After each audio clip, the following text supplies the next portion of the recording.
الحمد لله والصلاة والسلام على رسول الله سبحانك لا علم لنا إلا ما علمتنا إنك أنت العليم الحكيم ولا فهم لنا إلا ما فهمتنا إنك أنت الجواد الكريم. Nous allons parler, Inch'Allah, de Surat Kahf, la caverne. Et toujours dans le cadre du fil conducteur, ça veut dire quelle est la logique, la suite, la construction qu'il y a à travers le Coran. Sur le Kahf, il y a 4 histoires dedans. Donc, ces 4 histoires, à première vue, il n'y a pas de lien. En tout cas, c'est sûr que c'est des histoires indépendantes. Donc maintenant, la question c'est quel est le lien entre ces 4 histoires pour arriver à quel est le but de cette sourate. Donc on va reprendre chaque histoire, Inch'Allah, une par une. La première histoire, c'est l'histoire des jeunes de la caverne. Alors, avant ça, comment ces histoires sont venues? Les mécréants à la Mecque se sont dit que Mohammed sallallahu alayhi wa sallam nous parle d'Ibrahim, nous parle de Moussa, nous parle de Isa, nous parle de ces histoires que nous ne connaissons pas. On va appeler les gens du livre, on va appeler les juifs qui ont la Torah, qui connaissent tout ça, pour qu'ils lui posent des questions et comme ça on va le démasquer. Comme ça, on va amener des gens qui connaissent, ils vont lui demander des choses précises, bien entendu il ne saura pas quoi dire, ou bien il va dire n'importe quoi, et tout le monde saura qu'il ne faisait que inventer de sa tête. Hein? Et donc ils ont appelé les juifs à Médine, et les juifs ont accepté cette proposition, et ils sont venus et ils ont posé au prophète sallallahu alayhi wa sallam 3 questions. La première, c'est raconte-nous l'histoire des jeunes qui ont disparu pendant une très longue période. La deuxième, c'est quelle est l'histoire d'un homme qui a dominé l'Est et l'Ouest. La troisième, parle-nous de l'âme. Et le prophète sallallahu alayhi wa sallam a dit, je vous réponds demain. Et il a oublié de dire Inch'Allah. Et le lendemain, Jibril alayhi salam n'est pas venu. Et Allah a interrompu la révélation pendant 1 mois. Pendant 1 mois, il n'y a pas eu de révélation. Jibril alayhi salam n'est pas venu. Et les gens parlaient. Ça y est, on l'a eu, on l'a démasqué, c'est bon. Il a dit demain, ça fait 1 semaine, ça fait 2 semaines, ça fait 3 semaines. Ça y est, on a tous compris que maintenant, c'était du mensonge, etc., etc. Donc, c'est ce que tout le monde disait. Les croyants, même les musulmans, ne savaient pas quoi dire. Quand les autres disent, ah, vous voyez, votre ami, il a dit demain, ça fait 2 semaines, tu dis quoi? Ils ne savent pas quoi dire. Et le prophète, sallallahu alayhi wa sallam, a énormément souffert de cette situation. C'est ce qu'Allah Ta'ala dit, فَلَعَلَّكَ بَاخِعٌ نَفْسَكَ عَلَى آثَارِهِمْ إِن لَمْ يُؤْمِنُوا بِهَذَا الْحَدِيثِ أَسَفًا. Peut-être vas-tu te tuer à cause d'eux, tellement tu te fais du souci qu'ils ne veulent pas croire en ces paroles. Donc le prophète sallallahu alayhi wa sallam avait tellement de chagrin, de soucis, que les gens ne vont pas croire, que tout le monde va laisser l'islam, que tous ces gens iront en enfer, jusqu'à ce qu'Allah dise, mais est-ce que tu vas mourir? Tellement tu te fais du souci à cause d'eux. Tu n'as qu'à transmettre. Celui qui croit, hein, وَقُلِ الْحَقُّ مِنْ رَبِّكُمْ فَمَنْ شَاءَ فَلْيُؤْمِنْ وَمَنْ شَاءَ فَلْيَكْفُرْ. Allah dit dans la même surah, dis la vérité de ton Seigneur, celui qui veut n'a qu'à croire, celui qui veut n'a qu'à me croire. Mais tu ne veux pas te tuer parce que les gens vont aller en enfer. Tu dis quoi que tu fasses, la plupart des gens ne croiront pas et iront en enfer. Donc, il faut que tu meurs ou quoi. Donc c'est fini. Tu n'as ton devoir de transmettre. Et vous voyez comment la pédagogie d'Allah Ta'ala est très dure. Allah pouvait lui donner la révélation dès le lendemain et lui dire attention, hier, tu as oublié de dire Inch'Allah, c'est pas bien, prochainement il ne faudra plus oublier. Ce serait trop facile. Allah a laissé le prophète 1 mois à cause de cet oubli. Bon, on va dire un petit oubli, mais Inch'Allah, ce n'était pas un petit oubli, c'était important. Voilà. Pour que ce soit une leçon à vie. Ça veut dire que quand tu as vécu ça toute ta vie, tu ne vas plus jamais oublier. Tu ne vas plus jamais dire, je vais chercher l'eau, Inch'Allah. Demain j'arrive, Inch'Allah. C'est Allah qui décide. Personne n'a le pouvoir de dire que ceci va se passer. Et que moi je vais faire ça. Sauf si Allah veut. Et donc, l'histoire des jeunes qui ont disparu, c'était des jeunes croyants dans un peuple mécréant. Et c'était un groupe de jeunes comme ça qui ont cru, qui ont adhéré à la foi, alors que tout le peuple était mécréant. Et c'était des jeunes riches, des jeunes de familles riches. Et ils se sont réunis, ils ont discuté que vraiment notre peuple est égaré. Comment se fait-il qu'ils adorent des statues? C'est Allah qui a tout créé, c'est lui qui est le seul Dieu. On ne doit pas adorer autre chose que lui. Et ils se sont dit que on a de solution que de fuir, que de nous exiler, que de partir. Parce que si notre peuple savent qu'on a quitté leur foi, ils vont nous forcer à revenir ou ils vont nous tuer. Et donc on doit partir. Donc, pour partir inaperçus, ils sont partis tard dans la nuit, quand il n'y avait plus aucun mouvement dans la ville. Donc ils sont sortis de la ville. Et en tout cas, ils ne pouvaient pas non plus voyager comme ça en pleine nuit, sachant qu'à une époque lointaine, il n'y avait pas des routes, il y avait tous les dangers, il y avait des bêtes sauvages, il y avait n'importe quoi sur la route. Et l'histoire ne dit pas non plus qu'ils savaient où ils allaient. Et des jeunes comme ça, des jeunes de familles riches, a priori, n'ont pas l'expérience de la vie. Et on ne connaît pas non plus qu'à cette époque-là, il y avait une communauté croyante, il y avait un pays croyant où ils pouvaient aller se réfugier, vivre leur foi. Donc en fait, il est possible qu'ils n'avaient nulle part où aller. Mais la seule certitude, c'est qu'ils ne pouvaient pas rester là où ils étaient. En tout cas, ils ne pouvaient pas manifester leur foi là-bas. Donc ils sont partis la nuit, ils se sont arrêtés, ils ont passé la nuit dans une grotte pour continuer le lendemain. Quand il fera jour et qu'ils seront déjà hors de la ville, et là ils pourront continuer leur chemin. Et ils étaient, bon, leur nombre, Allah Ta'ala dit 3 ou 5 ou 7. Bon, en tout cas, les tafsirs disent qu'ils étaient 7. Mais ce n'est pas important, comme Allah Ta'ala dit, Ma ya'lamuhum illa qalil. Peu de gens connaissent leur nombre. Ça veut dire qu'il y en a quand même qui connaissent leur nombre. Ça veut dire que ce n'est pas personne qui connaît leur nombre, il y a des gens qui connaissent leur nombre.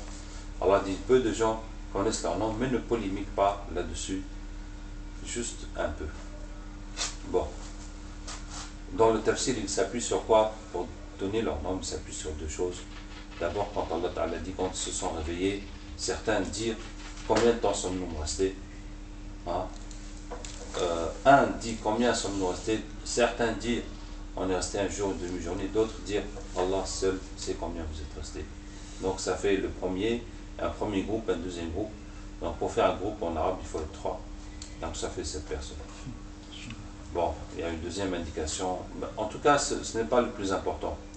Donc, ils sont partis, ils ont dormi dans la grotte. Allah les a fait dormir pendant 300 ans. Allah a dit 300 ans et 9 de plus. Ça veut dire qu'eux, ils étaient dans un endroit où les gens comptent les années solaires. Et chez le prophète, chez les Arabes, on compte les années lunaires. Il y a un décalage de 10 ou 11 jours par an. Vous voyez comment le Ramadan glisse chaque année. Et au bout de 33 ans, le Ramadan va revenir là où il était. Donc, il y a une année de décalage tous les 33 ans. 3 ans chaque siècle. Donc, 300 ans, ça fait 9 années de décalage. Donc, ce qui est 300 ans solaire, c'est 309 années lunaires. Et Allah Ta'ala a fait que pendant tout ce temps, Allah a retourné leur corps matin et soir. Comme quelqu'un qui se couche une fois sur son côté, puis se retourne sur l'autre côté, pour que la terre ne les avale pas, pour que la poussière ne les couvre pas. Et Allah a fait que leur grotte était orientée d'une façon que le soleil les éclairait un peu au moment de se lever et un peu au moment de se coucher, pour qu'ils ne soient pas exposés à plein soleil, pour qu'ils ne brûlent pas, et pour qu'ils ne soient pas non plus toujours à l'ombre, pour qu'ils ne refroidissent pas trop. Et leur chien est resté devant la caverne, et Allah Ta'ala a fait que tout ça avait, c'était un spectacle effrayant, ça veut dire, ça faisait peur, de façon que tous ceux qui passaient par là s'en allaient, et personne n'est rentré dans cette grotte pour voir ce qu'il y avait à l'intérieur pendant toutes ces 300 années. Après ces 300 ans, Allah les a réveillés. Et quand ils se sont réveillés, la première chose qu'ils se sont dit, c'est mais on est resté combien de temps? Parce qu'il y avait des choses bizarres. Certains disent leurs cheveux ont poussé, leurs ongles Allah en tout cas, c'est sûr que si tu travailles après 300 années, mais il y a forcément des choses bizarres. Maintenant, à l'intérieur de la grotte, on ne va pas dire que les arbres ont poussé, mais en tout cas, logiquement, il y a du changement quand même. Il y a du changement, mais il suffit de sortir, on voit que la forêt n'est plus ce qu'elle était, etc., pour voir du changement. En tout cas, ils ont dit combien, ils ont dit combien de temps on est resté. Ils ont dit bon, il faut qu'on parte. On va envoyer quelqu'un en ville, acheter de la nourriture, des provisions pour le voyage et on va partir. Ils ont envoyé quelqu'un et quand ils rentraient en ville, là vraiment il y avait du changement. Là il y avait trop de changements. Bon, c'est vrai que si c'était à notre époque, si quelqu'un, on est en 2011, si quelqu'un de 1711 se réveille aujourd'hui, non, il ne va rien comprendre. Avec les voitures, avec tout ce qui se passe dans la vie, et il va peut-être s'imaginer dans une autre planète. Hein. Mais à l'époque, les gens ne changeaient pas. Il n'y avait pas des technologies, des découvertes. Mais quand même, on construit des maisons, il y a quand même des choses qui changent. En tout cas, ils voyaient que c'était différent, ils ne comprenaient pas. Et puis il rentre dans un magasin, il veut acheter de la nourriture. On lui dit que mais cet argent, il est périmé. Ça vaut plus, ça fait longtemps. Hein. Il dit mais comment ça? Mais hier j'étais là, mais c'est le roi qui est là. Dans la pièce de monnaie, c'est lui. Puis il dit quoi, ce roi-là? Mais ça fait 300 ans qu'il est mort. Hein? Et il l'a emmené chez le roi qui était là. Et il s'est trouvé que la situation était qu'il y avait un roi croyant et un peuple mécréant. Et le roi ne savait pas comment convaincre son peuple qu'il y a la vie après la mort. Le problème était la vie après la mort. Et quand le roi a entendu que c'était les jeunes, il a su que c'est eux qui avaient disparu au temps de l'autre roi mécréant, son ancêtre, hein, peut-être pas son ancêtre en tout cas. Et donc il a su que voilà un signe que Allah a donné pour montrer au peuple comment Allah ressuscite les morts. Et il est parti avec une partie de la population et ils sont allés voir les jeunes qui ont survécu. Et puis les jeunes sont rentrés dans leur grotte et ils sont morts. Et ils ont fait de cette grotte un lieu pieux, un lieu saint, un lieu de visite, de pèlerinage, etc. Donc voilà l'histoire. Donc cette histoire nous montre la puissance d'Allah Ta'ala à travers le temps. Hein, à travers le temps. Le temps est une barrière infranchissable pour l'homme. Quelle que soit la puissance de l'homme, quelle que soit sa richesse, quelle que soit sa science, on va dire aussi quelle que soit sa piété, l'homme ne peut avancer ou reculer dans le temps. Il ne peut accélérer ou freiner le temps. C'est quelque chose auquel on est tous soumis. Mais Allah Ta'ala, lui, il fait comme il veut. Et voilà comment Allah Ta'ala a pris des gens d'une époque pour les mettre dans une autre époque. Hein? Allah Ta'ala fait comme il veut, peut disposer du temps comme il veut. C'est la puissance d'Allah qui est au-dessus de tout. Ça nous montre aussi que ces jeunes-là, qui étaient des croyants, comment Allah Ta'ala s'est occupé d'eux, comment Allah les a acceptés, comment Allah les a protégés, comment Allah les a guidés. Hein? Et Allah leur a fait ce miracle, alors qu'ils étaient qui? Ils n'étaient pas des prophètes, ils étaient, mais avec leur foi, leur confiance en Allah Ta'ala. Masha'Allah, Allah leur a donné ce miracle. Et Allah a exaucé leur demande. Ça veut dire qu'ils voulaient fuir, ils voulaient préserver leur foi. Allah a préservé leur foi.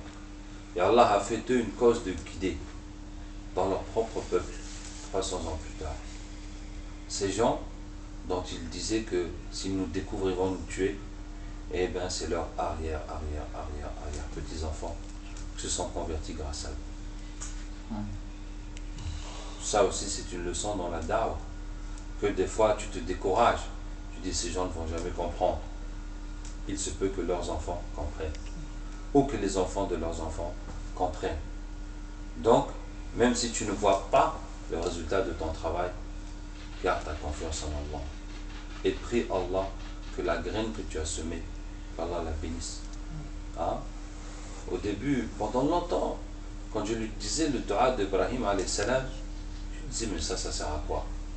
Quand il dit waj'al li lisana sidqin fil akhirin, fait que les derniers parlent du bien de moi.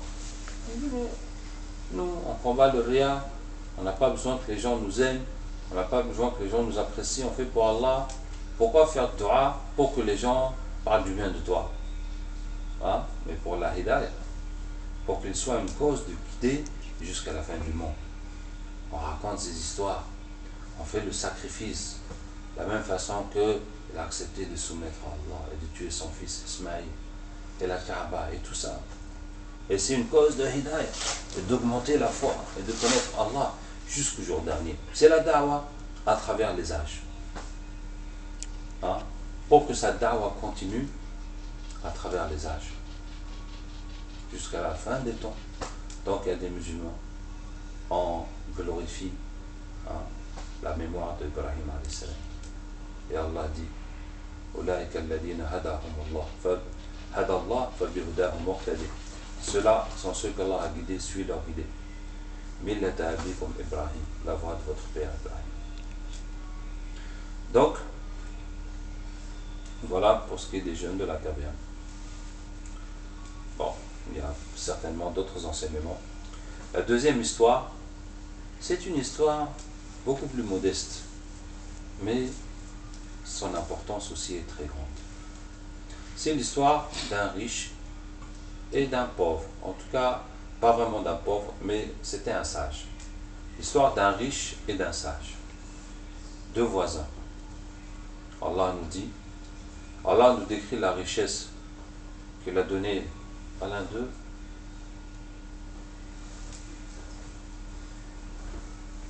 Il avait des jardins en 4 étages. Hein? On a étudié ça en géographie.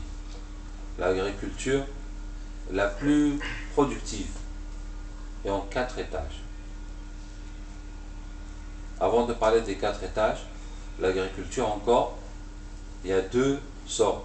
Il y en a qui se fait avec des rivières ou des fleuves, il y en a qui se fait avec la pluie, ou les deux. Et ce qui est à base de rivières, c'est plus intéressant, c'est plus efficace que ce qui est fait avec la pluie. Pourquoi? Parce que quand tu as une rivière, tu as l'eau toute l'année et tu peux doser comme tu veux, gérer comme tu veux.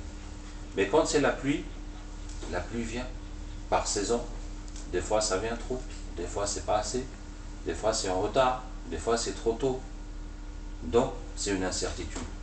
Et la récolte, ça dépend chaque année de la situation des pluies.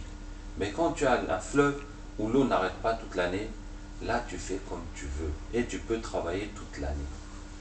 Et donc Allah dit, on lui a donné 2 jardins et il y avait un fleuve qui coulait entre les deux.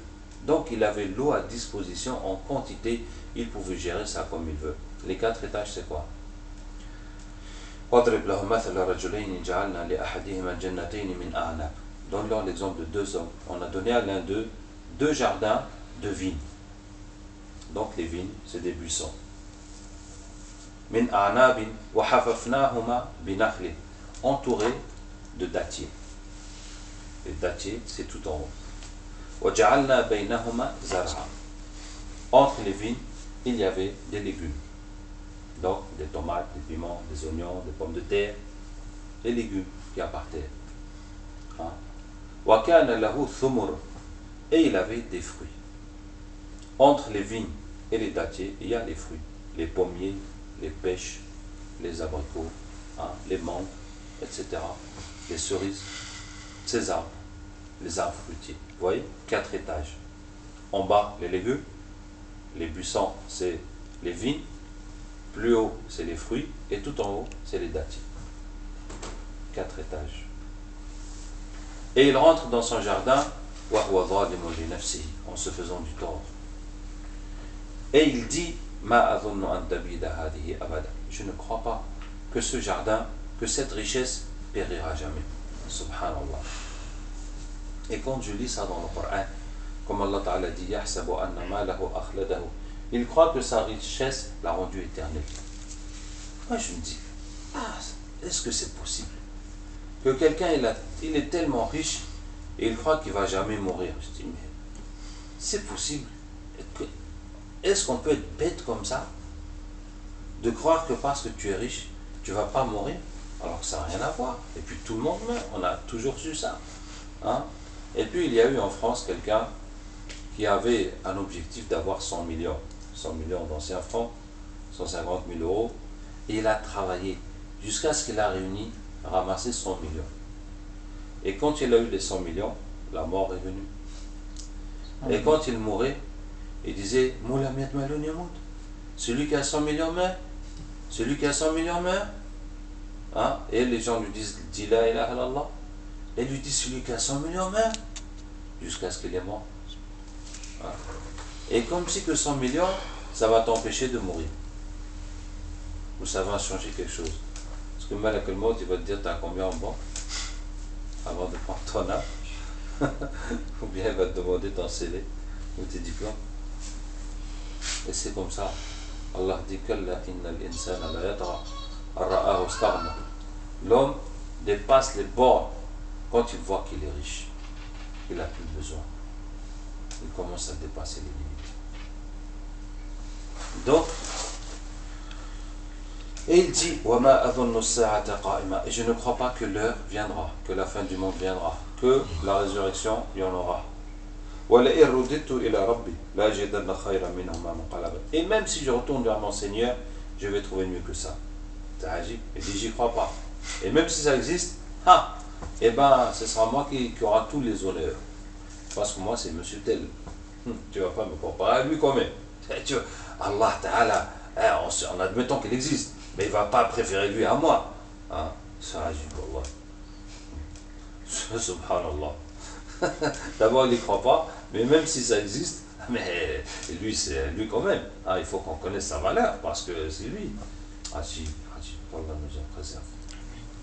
Qu'Allah nous en préserve. Et Iblis, c'est le premier qui a fait ça. Il a dit, moi, comment? Tu as préféré lui à moi? Qu'Allah nous en préserve. Et voilà son ami maintenant qui lui dit, Akafarta billadhi khalaqaka min turabin, thumma min nutfatin, thumma sawwaka rajula. Est-ce que tu as renié celui qui t'a créé de terre, et puis d'une goutte, et puis qui a fait de toi un homme? Hein? Allahu Akbar, la sagesse. Tu as oublié qui tu es? Mais toi-même, tu étais dans ça, tu étais dans les oignons, dans les vignes, dans les dattes, dans les moutons, dans la terre, dans l'eau. Hein? Allah t'a créé de ça. C'est de ça qu'Allah Ta'ala, c'est Allah qui t'a ramassé. Et ensuite, tu es passé par la goutte de ton père. Regarde ça, tu étais dedans. Qu'est-ce que tu valais? Est-ce que tu as décidé d'être ce que tu es? Et Allah t'a fait un homme. Est-ce que c'est toi-même qui as fabriqué tes yeux, tes oreilles, tes dents? Hein, quand tu manges, tu sais ce que cette nourriture devient jusqu'à ce que ce qui sort par derrière. Tu sais comment faire ça? Tu as oublié ton créateur. Tu te prends pour qui? ولولا إذ دخلت جنتك قلت ما شاء الله لا قوة إلا بالله. En rentrant dans ton jardin, tu devais te dire, c'est Allah qui a donné ça, rien de force que par Allah. Mais remercie Allah. On ne te dit pas de tout laisser, mais remercie Allah. C'est Allah qui t'a donné. Regardez la sagesse de cet homme. Un inconnu. On ne sait pas qui c'est. On ne sait pas où est-ce qu'il habitait. On ne connaît rien. Allah nous parle de sa sagesse. La façon qu'il parle à son voisin. Hein? Allah en a fait un modèle de da'wah. Et quand tu lui dis en rentrant dans ton jardin, il fallait dire comme ça. Sa parole qu'il dit, c'est devenu un dua que Allah a mis pour tout le monde. Voilà. Quand tu vois le bienfait qu'Allah t'a donné, tu dis Masha'Allah, la quwwata illa billah. Hein? Et il lui dit, regardez ce sage, Masha'Allah, il y a quelque chose de très spécial. Il dit, فَعَسَى رَبِّيَ أَنْ يُؤْتِيَنِي خَيْرًا مِنْ جَنَّتِكَ وَيُرْسِلَ عَلَيْهَا حُسْبَانًا مِنَ السَّمَاءِ فَتُصْبِحَ صَعِيدًا زَلَقًا. Peut-être qu'Allah nous donnera mieux que ton jardin. Et il lui enverra quelque chose du ciel et elle va être détruite. Pourquoi il dit ça? Il n'est pas jaloux. Il n'a pas envie de la richesse. Il s'en fout. Lui, son souci, c'est la da'wah. C'est pour dire, réveille-toi. Allah peut tout changer. Hein? Tu penses que tu es intouchable? Tu penses que tu es... mais en un jour, Allah peut tout te changer. Tu vois? C'est dans la da'wah. Mais, qu'est-ce qui s'est passé? Allah dit, on a pris ses fruits. Allah a tout détruit. Allah ne nous dit pas de quelle manière. En tout cas, Allah a tout détruit. Et maintenant, et maintenant, il s'est retrouvé à se lamenter de tout l'effort, toute sa vie de travail qui est foutu, qui est perdu. Et il dit, ah, j'aurais pas dû associer à mon Seigneur. Alhamdulillah. C'était donc un bien. C'était une cause de repentir. Une cause de retour. Et vous voyez encore une fois la pédagogie d'Allah. Si tu ne comprends pas avec la parole douce, Allah a d'autres moyens de te faire comprendre. Il va te faire comprendre par la manière forte. Mais ça, c'est pour ton bien. Parce que si Allah le laissait dans son orgueil, dans sa mécréance jusqu'à ce qu'il meure, là, il est foutu pour de bon. Mais c'est parce qu'Allah sait qu'il y a une graine de bien en lui. Et qu'il fallait l'aider en retournant la situation pour que le mal parte et que le bien ressorte. Mais ça aussi, c'était dans la tête du sage.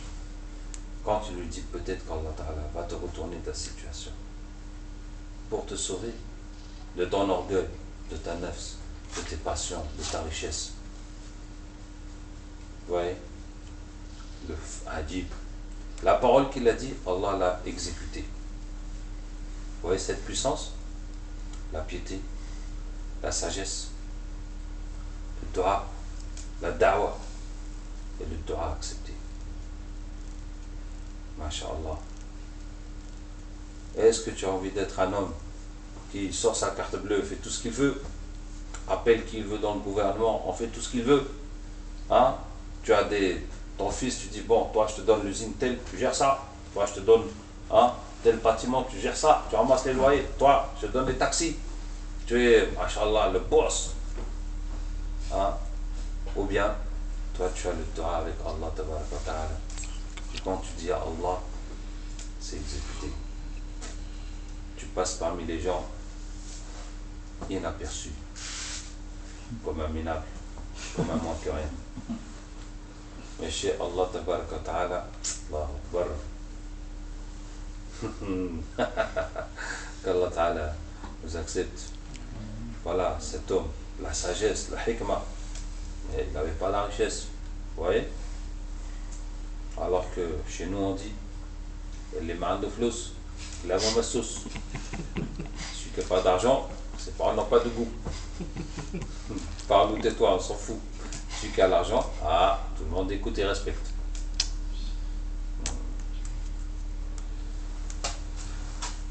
Donc voici la deuxième histoire. Qu'est-ce que ça nous montre? La puissance d'Allah à travers l'argent, la richesse, la dunya. Allah peut donner comme il veut à qui il veut. Il peut aussi tout enlever. Il peut aussi tout enlever. Et ce qui est mieux que la richesse, c'est la connaissance et la sagesse. Et la piété, jusqu'à ce qu'Allah nous exauce. C'est ça la richesse. Que tu vas prendre dans ta tombe, c'est ta piété. Et tu dois accepter. Là, ça va te suivre. Là, tu tiens le bon bout. Masha'Allah, qui va te conduire jusqu'au paradis. Allah nous aide. La troisième histoire, histoire Ajib, histoire de... non, ça c'est la quatrième. L'histoire d'Al-Khidr. Alors, l'histoire d'Al-Khidr, cet homme étonnant. Alors, l'histoire, c'est que Moussa alayhi salam était avec les fils d'Israël. Et quelqu'un lui dit, quel est l'homme le plus savant sur terre? Il dit, c'est moi. Puis c'est normal, c'est lui. Mais Allah veut lui donner une leçon d'humilité pour qu'il dise que c'est Allah qui a le plus de science et nous on a peu de science. Et Allah lui dit, il y a quelqu'un qui a une science que tu n'as pas. Ce n'est pas quelqu'un qui connaît plus que toi, parce que c'est difficile de connaître plus que quelqu'un.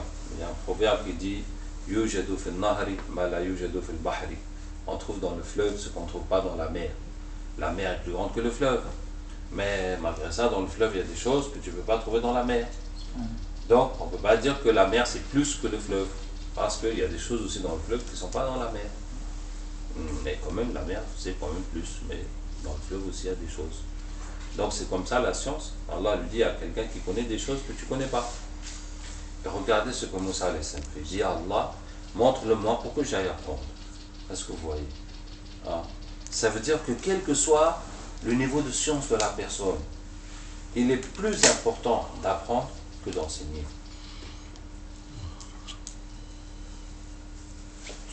Tu enseignes, et si tu as trouvé quelqu'un avec qui tu vas apprendre, tu vas laisser, tu vas apprendre. Parce que ce que toi tu vas évoluer, et bien après ça va profiter à tout le monde. Alors que si tu n'évolues pas, mais tôt ou tard, tout le monde va se lasser de toi parce que ça avance plus, c'est bloqué. Donc il faut que tu ailles chercher ailleurs. En tout cas, voilà Moussa alayhi salam, direct, il dit Allah montre-le-moi pour que j'aille apprendre. Et Allah lui dit, tu vas partir, prends ce poisson, là où tu vas perdre le poisson, c'est là qu'il sort. Bon, ils sont partis, je vous passe l'histoire. À la fin, Moussa alayhi salam l'a trouvé. Et quand il l'a trouvé, Allah Ta'ala dit فَوَجَدَ عَبْدًا مِنْ عِبَادِنَا آتَيْنَاهُ رَحْمَةً مِنْ عِنْدِنَا وَعَلَّمْنَاهُ مِنْ لَدُنَّا عِلْمًا. Ils ont trouvé un de nos serviteurs à qui nous avons accordé une miséricorde de notre part et nous lui avons enseigné une science de notre part, une science de nous. Allah lui a enseigné une science qui ne se trouve pas dans les livres ni nulle part. Que nous allons voir, Inch'Allah, Al-Khidr. Et Moussa alayhi salam lui dit Hal attabi'uka ala an tu'allimani mimma 'allamta rushda. Est-ce que je peux te suivre pour que tu m'enseignes le bien que Allah t'a enseigné? Est-ce que je peux te suivre? Hein? Alors que nous on aurait pensé, est-ce que je peux m'asseoir avec toi pour que tu m'enseignes ce que tu connais? Non, c'est pas en s'asseyant, c'est en suivant, en vivant avec lui, hein? En partageant ses expériences, sa faim, ses dangers, etc., ses combats, et tout, son jour et sa nuit, qu'on va apprendre. Ainsi étaient les Sahaba avec le prophète sallallahu alayhi wa sallam. Ils vivaient l'islam avec lui. Ils vivaient. Hein? Dans l'histoire où Jibril alayhi salam est rentré chez les Sahaba et chez le prophète sallallahu alayhi wa sallam, il leur a posé des questions. Ils étaient avec le prophète sallallahu alayhi wa sallam en pleine matinée. Et ils étaient silencieux. Qu'est-ce qu'ils font le matin, 9h du matin, 10h du matin, assis dans la mosquée, en silence, personne ne parle. Et Jibril alayhi salam rentre et il n'a pas salué. Et il s'est assis sans faire de rak'at. Et imaginez, il est rentré jusqu'à ce qu'il s'est assis devant le prophète sallallahu alayhi wa sallam. Et il a collé ses genoux sur ses genoux. Et personne n'a réagi. Hé, t'es qui toi? Hé, recule, il y a quoi? Tu vois? Personne n'a réagi. Pourquoi? Parce que s'il y avait quelque chose à dire, le prophète sallam l'aurait dit. S'il y avait quelque chose à faire, il l'aurait fait. Tant que le prophète sallam n'a rien dit, personne ne fait. Jusqu'à ce qu'il dise. Et il s'assoit, il colle ses genoux aux genoux du prophète sallam. Il pose ses mains sur ses cuisses et il pose des questions. Et le prophète sallam répond. Il dit, Sadaq, tu dis vrai. Ils disent, mais cet homme, comment il pose la question? Le prophète répond, il dit, c'est vrai ce que tu dis. Ah, c'est qui ce gars? Qui dit au prophète, c'est vrai. Qui corrige le prophète, qui lui dit, c'est bien, tu as bien répondu. Qui le corrige, qui lui donne une bonne note, quoi. Qui dit, tu as bien répondu. C'est qui? Et jusqu'à ce qu'il a fini, il est parti. Et il disait toujours rien. Jusqu'à ce que le prophète me dise, est-ce que vous savez qui est cet homme qui a posé les questions? Et là, ils disent, Allah et son messager, ça. Vous voyez? Mais ça veut dire quoi? Est-ce que ça, c'est un cours? Est-ce que le prophète il est en train de leur apprendre quoi? Dans ce silence. Est-ce que vous avez jamais vu un cours dans une école où tout le monde reste silencieux pendant 1 heure? C'est le contraire même du cours. On parle, on explique et on pose des questions. Hein?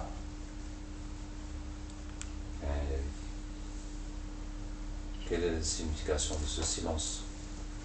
les Sahaba étaient dirigés vers Allah, attendant la miséricorde d'Allah, espérant que le prophète sallallahu alayhi wa sallam enseigne quelque chose. Le prophète sallallahu alayhi wa sallam, ce qu'il a à transmettre, il l'a transmis. S'il n'a pas dit, il n'y a pas besoin de poser la question. Parce que s'il y a quelque chose à dire, son devoir c'est de transmettre, il l'aurait déjà transmis. Donc à partir d'un moment, Allah a interdit de poser des questions. Et les Sahaba étaient là, le dhikr, chacun fait le dua. At-talab, la demande. Ils sont en état de demandeur, ils attendent la foi, se rapprocher d'Allah.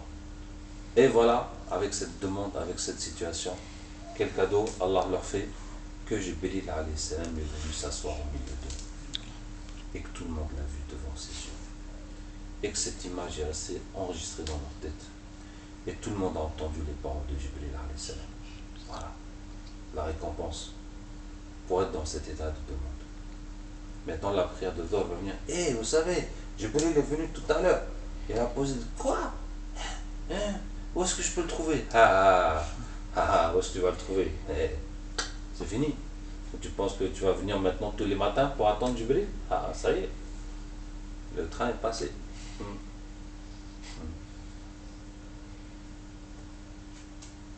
Donc, qu'est-ce qui m'a amené à ça? Cet homme avait une science d'Allah tabaraka wa ta'ala et Moussa alayhi salam dit, est-ce que je peux te suivre? Donc les Sahaba vivaient avec le prophète. C'est comme ça qu'ils apprenaient. Sinon, si c'était l'enregistrement, pour me faire un résumé du cours, ou noter, on va lire ça dans un livre. Ah non, c'est pas ça qu'ils ont appris avec le prophète. Laysa man ra'a kaman lam yara. Celui qui a vu n'est pas comme celui qui n'a pas vu.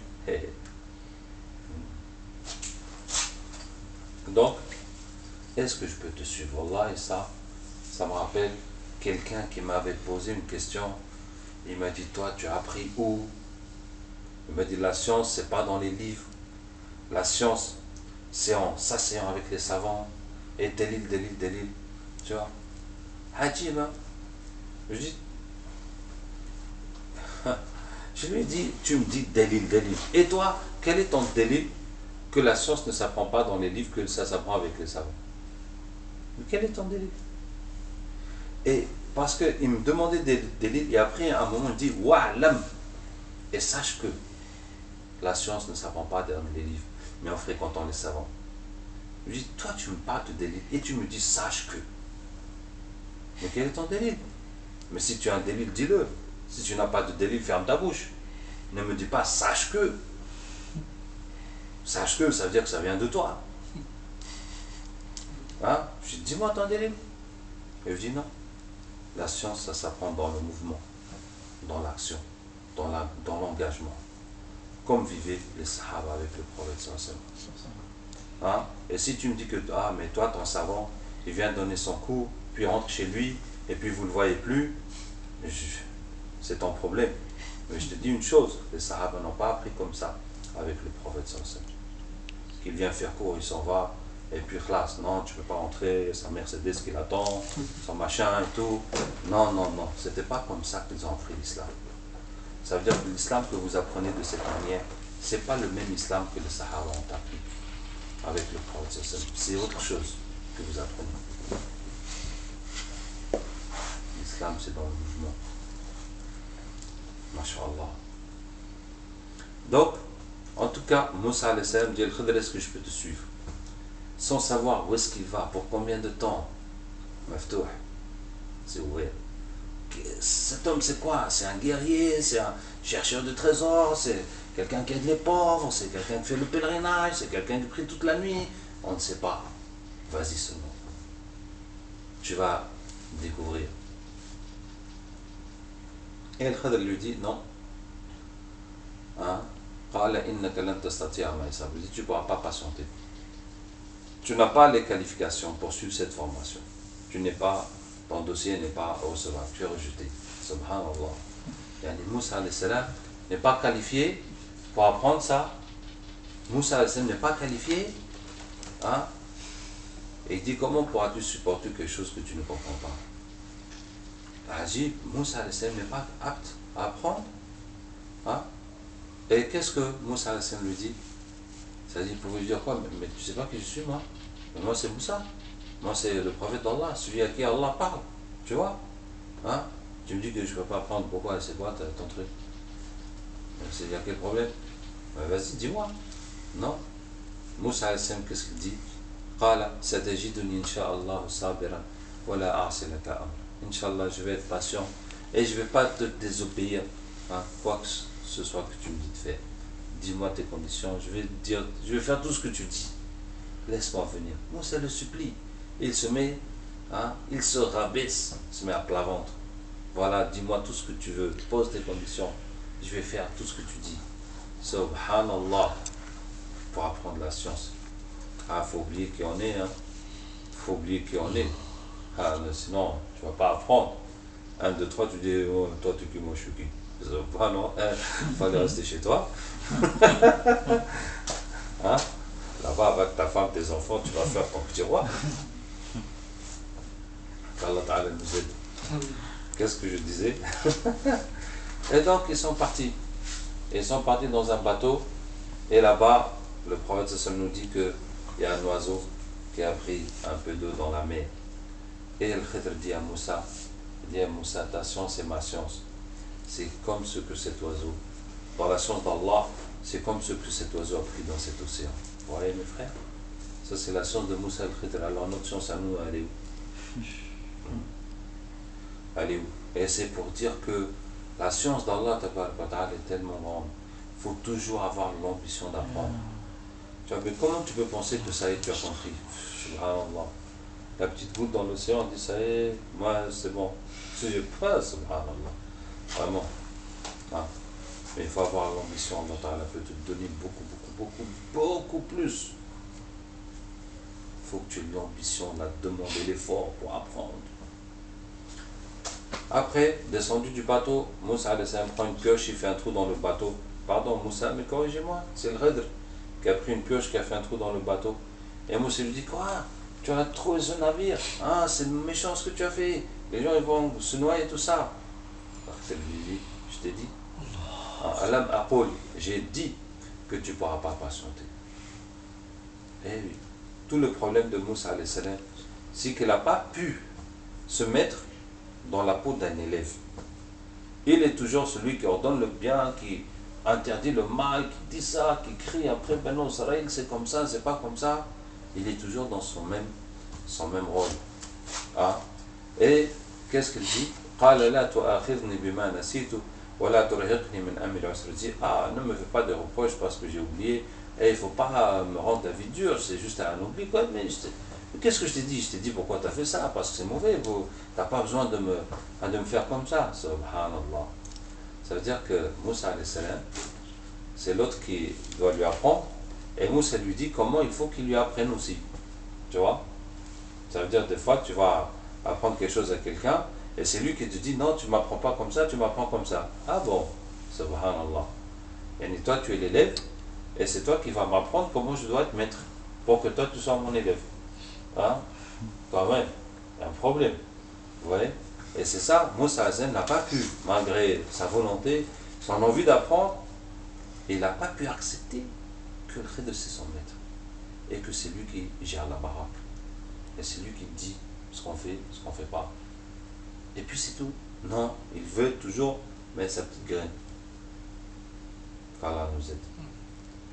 Et donc après ça, ils ont trouvé des enfants qui jouent et Al-Khidr, après un enfant il l'a tué et Moussa lui dit ah, soit tu attends, ne faisait pas possible un homme, une âme comme ça, une âme pure, comment tu as pu le tuer? Et il dit, je t'ai dit que tu ne pourras pas patienter. Moussa me dit, si je te demande encore une question, tu me chasses, je ne reste plus avec toi.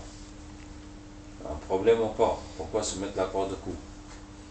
Tu vois, comme dit le prophète, Allah est miséricorde de Moussa. S'il n'avait pas dit ça, on aurait continué, on aurait découvert d'autres choses. Pourquoi tu te mets comme ça? Que si je fais encore une bêtise, tu me vires. C'est toi qui t'es condamné. Hein, tu penses que tu n'auras plus d'erreur. Ça, c'est la faiblesse humaine. Tu penses que tu ne vas plus faire d'erreur. Tu penses que tu ne vas plus recommencer. On va voir. Mais l'être humain est faible. Pour ça, on dit c'est toi qu'on adore, mais c'est à toi qu'on demande de l'aide. Aide-nous pour qu'on t'adore aussi. Ce n'est pas de notre seule volonté qu'on pourra t'adorer. On a besoin de ton aide pour t'adorer. Et puis, ils arrivent dans une ville, dans un village, ils leur demandent l'hospitalité. L'hospitalité, c'est une valeur universelle, d'accueillir les étrangers. Surtout, maintenant dans la modernité, ce n'est plus la même chose. Mais à l'époque, quand les voyages, c'était par des moyens, par route, avec des chameaux, des ânes, des chevaux, ou bien par bateau, c'est forcément épuisant. On peut manquer de provisions. Quand on a voyagé, forcément on est crevé, on est fatigué, et puis on est sale, et puis on a faim, etc. Donc, quand on arrive quelque part, la logique, c'est d'accueillir la personne, de la laisser se reposer, se remettre en forme, manger, et après on voit qu'est-ce qu'il est venu faire. Est-ce qu'il continue son voyage, ou bien il cherche quelque chose, etc. C'est une valeur universelle. Et c'était encore plus chez les Arabes. Pourquoi? Parce que les Arabes habitaient dans le désert. Ils étaient dans le désert. Et quand quelqu'un vient de voyage, donc forcément il a traversé le désert, et là c'est encore plus difficile que les voyages normaux. Mais les gens ont refusé de les accueillir. Et cause de tout un village. Personne ne veut te donner à manger, mais toi tu arrives. Dans les anciens villages, il n'y avait pas de boutique. Donc comment tu vas faire? Hein, il n'y avait pas de boutique. Les points d'eau, ça peut être chez les gens. On peut ne pas trouver l'eau comme ça dehors. Donc vraiment, c'est galère. On arrive à un endroit, on ne peut pas manger, on ne peut pas boire. Il y a pas, on va dormir dans la rue. Hein. Comment on va se reposer, continuer le voyage comme ça, dans la saleté? En tout cas, et Al-Khidr dit à Moussa alayhi salam, viens, il y a un mur là. Hein, il va tomber, on va le travailler. Et ils ont travaillé, cherché des pierres, travaillé le mur. Ça, 1 heure, 2 heures, 3 heures après, eh bien ils sont encore plus fatigués, ils sont encore plus sales, ils ont encore plus faim. Et ils sont là. Et on se dit, mais tu pouvais leur dire de nous payer, de nous donner quelque chose à manger, pour tout ce boulot qu'on a fait pour eux. Ah, mais c'est fini. Entre toi et moi, c'est fini.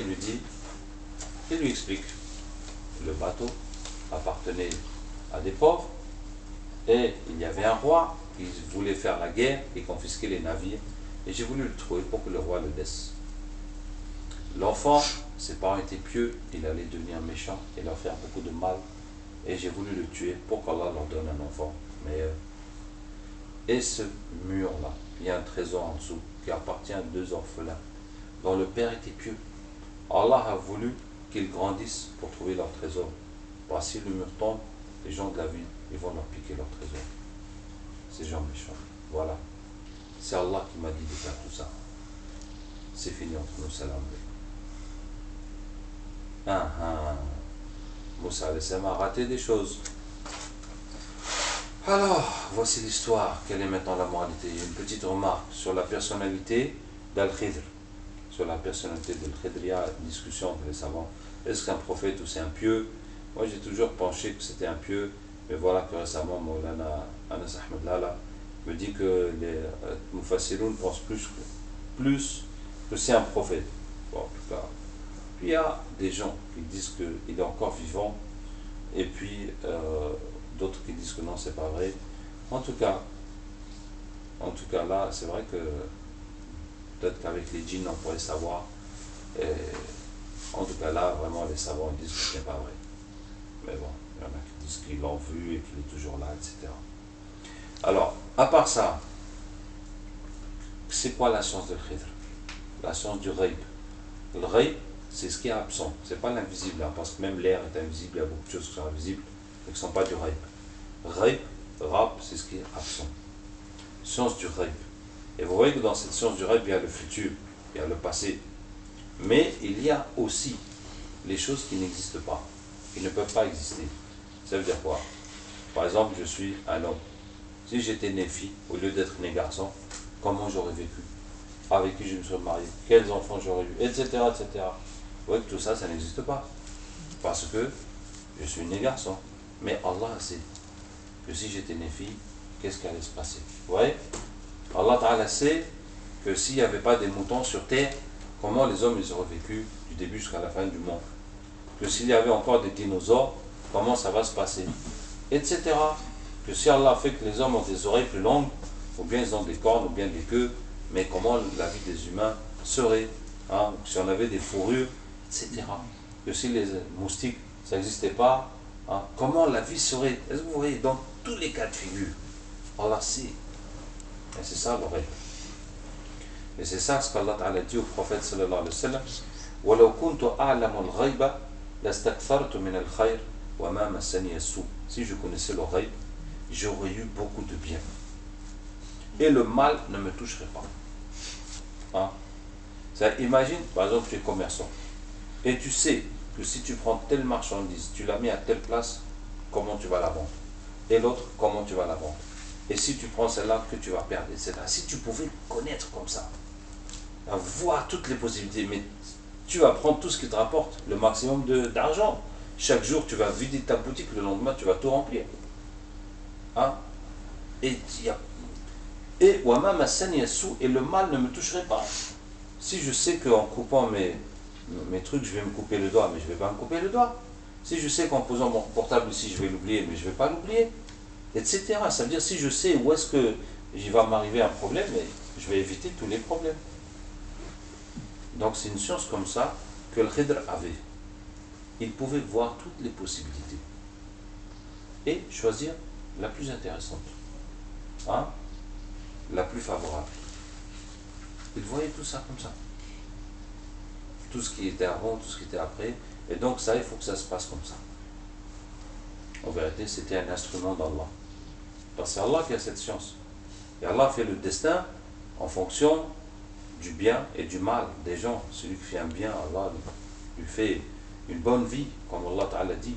Quiconque fait le bien, homme ou femme, en étant croyant, nous le ferons certainement vivre une bonne vie. Et celui qui fait le mal, Allah lui donne aussi des malheurs. Tout malheur qui vous atteint, c'est à cause de ce que vos mal ont fait, etc. Mais le Khidr était là, et vous voyez que les trois histoires, c'était au service des gens et au service des croyants. C'était pour aider des croyants. Voilà la science de Khidr. Maintenant, vous voyez que si quelqu'un a cette science-là, il pourrait en faire des choses, n'est-ce pas? Tu fais hasra, mais si tu es policier et tu sais que tu vas aller là, clac, tu vas attraper le voleur. Toi, tu vas devant la maison, il sort du cambriolage, allez, les menottes, rentrer dans la voiture. Vite fait. Hein? Si tu pouvais savoir tout ce qui se passe comme ça, et tu sais où te rendre pour attraper les criminels. Tu vois, aussi c'est un politicien pour diriger un pays. Clac, clac, clac. Hein? Comme on dit, les noirs jouent et gagnent. Clac, clac, clac, clac, clac. Il va tout faire pour que tout se passe pour le mieux. N'est-ce pas? Mais Allah a donné cette science à Khidr pour aider les gens. Allahu Akbar. Qu'est-ce que je disais? Si quelqu'un avait cette science, si tu as cette science, tu n'as pas besoin d'argent. Parce qu'à tout moment, tu sais où est-ce que tu peux manger, qu'est-ce que tu peux gagner. Si tu as cette science, tu n'as pas peur de personne. À tout moment, tu sais comment éviter, comment régler les situations, etc. Masha'Allah. C'est Allah qui a cette science. Et c'est Allah qui nous a montré le chemin pour réussir.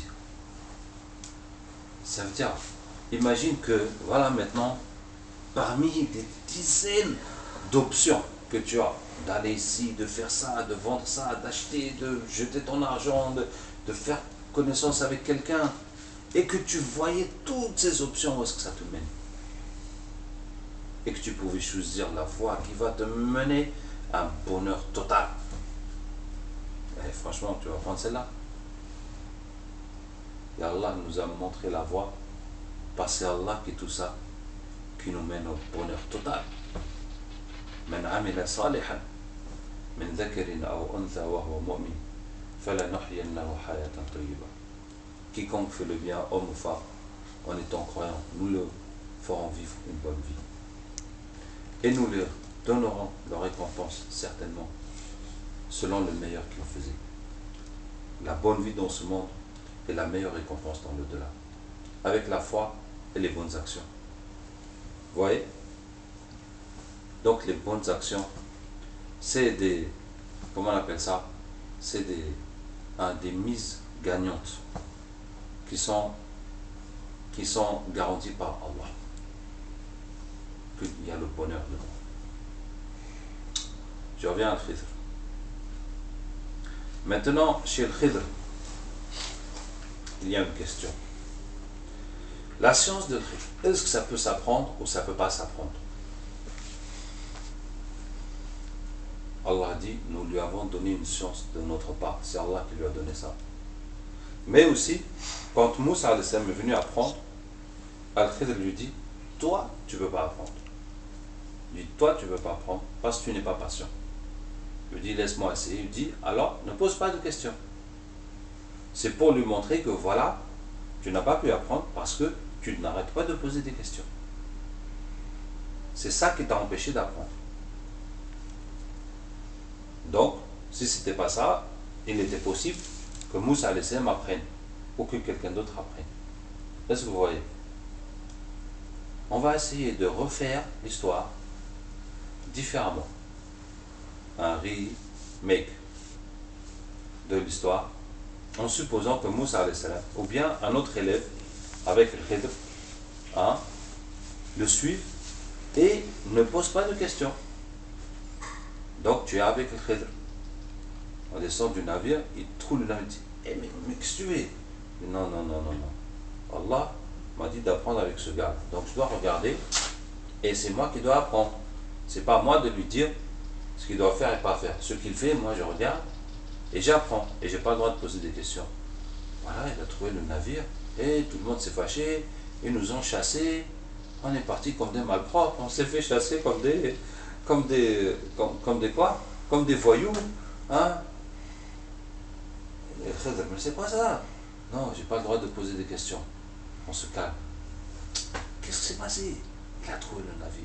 Les gens étaient fâchés. Ils nous ont chassés. Voilà, maintenant on dort, je ne sais pas où. Qu'est-ce que c'est cette histoire? Est-ce que vous voyez? C'est comme ça que tu vas réfléchir. Ya Allah, tu m'as envoyé pour apprendre. Mais une science que je ne connais pas.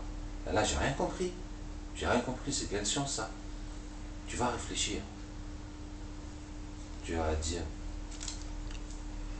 s'il a fait ça, il y a une sagesse dedans. Il y a forcément une raison. Il y a forcément une raison. Ça ne peut pas juste être un gars, n'importe quoi, qui fait du mal comme ça, un bandit, même un bandit, quand il fait du mal, c'est pour quelque chose. C'est pas comme ça, gratuitement. Donc il y a une raison. Tu vas réfléchir. Peut-être que tu vas apprendre qu'il y a un roi qui fait une guerre et qui confisque les navires.